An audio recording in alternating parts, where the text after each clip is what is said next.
So to predict Chinese consumption over the next 10 years, we looked at four major forces. The first two are rather obvious. They are about economic growth and demographics, easy to forecast or relatively easy to forecast. The third one was a lot more complicated because it has to do with technology and how technology, multiple effects of technology are impacting consumption. And as you know, there are many technologies in play, from artificial intelligence, automatic vehicle, and also augmented reality, virtual reality, 3D printing, etc. And last but not least, we also looked at Chinese characteristics. We looked at Chinese behaviors and attitude when it comes to consumption and how that could evolve over the next 10 years. I think one of the most exciting things you see in China is the impact of the whole technological revolution.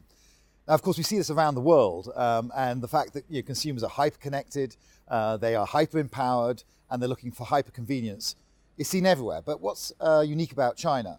Well, firstly, of course, the use of mobile pay, QR codes, but more profoundly than that, it's the horizontality of the big digital companies.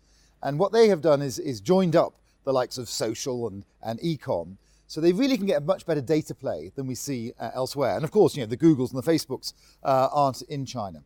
So this leads to a couple of things. I mean, firstly, and most importantly, the ability to have personalized offers is much more profound. The leverage of data and how you use data to be able to give real good user experience and to be able to serve consumers better. And last but not least, then the implication on all that for how companies compete, right the way through to the talent they need and the talent pipeline to build. So we came up with 10 insights, and they will be too long to summarize here, and I encourage everybody to read the report, of course, but if I can summarize them, there are some very good news around, of course, the growth. Consumption is going to grow. Models of consumption will also evolve. I think we're going to see a lot more, for example, sharing of consumption in the future. It's already starting in China, as you know. We're going to see a lot more convergence between channels, online and offline. We already see that.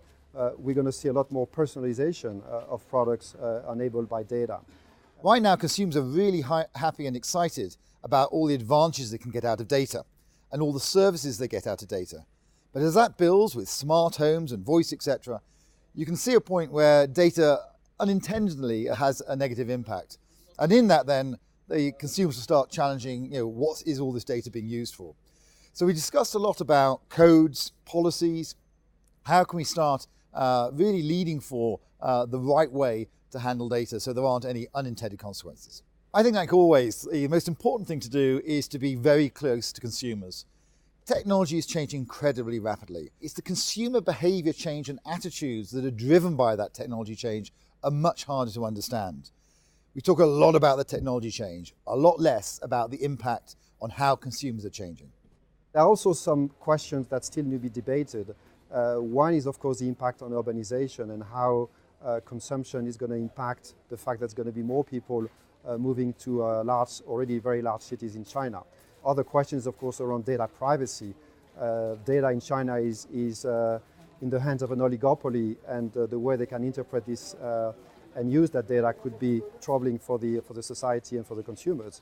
There are also questions about the environment, and so we are raising all of those issues in our report.